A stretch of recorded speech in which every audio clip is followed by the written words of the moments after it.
this is going to be a full in-depth tutorial. I used Embryoliss as a mask on her face, and this is what I like to do with eyeshadows. To make sure they super duper last, I like to apply a primer on the eyelid and the brow bone, and I actually applied a darker one to her crease, which I didn't put in here. But basically, this creates depth and helps eyeshadow last super long. And I take a dense, thick brush to just blend out all those edges. And then I go in with I want to call this a medium brown tone. This is going to be our transition. I'm layering it on for darkness. And then I choose super dark brown. And then I just take whatever's left over on the end and blend it upwards. I know it looks crazy on the corners, but don't worry. We're going to fix that. I use the Hourglass Dim palette.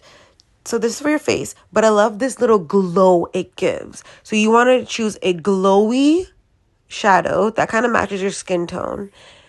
And after we tight lined, I went in with it's kind of like a cream eyeshadow from Hourglass. And then I just blended out the edges. And after I cleaned her under eyes with a makeup wipe, applied some primer, and I'm going in with a color corrector. And then I love using a brush to apply foundation. And then I'll usually go ahead and use a couple different shades, a lighter one in the middle, a little bit darker one on the edges, just to keep that depth so we don't completely blank out her canvas. And then I like to go in with a little bit darker concealer, not too dark from her skin tone, just a little bit.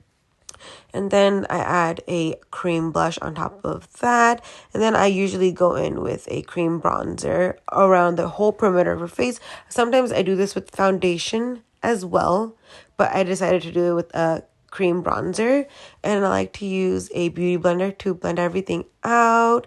I set everything with some powder and a lot of loose powder because we were going to be doing a photo shoot in 106 degrees weather. So I wanted to make sure this makeup does not come off if we're indoors or outdoors. It doesn't matter, okay?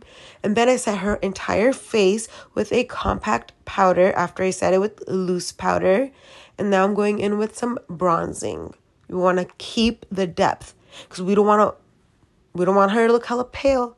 Okay, and then I went in with some powder for her eyebrows. I felt like powder was enough. I didn't need to use like dip brow or pencil. She has amazing eyebrows already.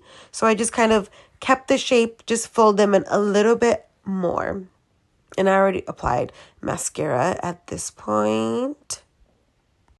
Mascara, eyelashes done, and then I just wiped away all of the bake that we had. I used very pretty glowy blush on her, and then I used BFF2 for the lip liner, and then I think this is She's Independent from Patrick Ta. We went for a nudie lip, but very defined because I didn't want to wash out her look because her eyes are so dramatic. So we want to keep the lips kind of in par with that.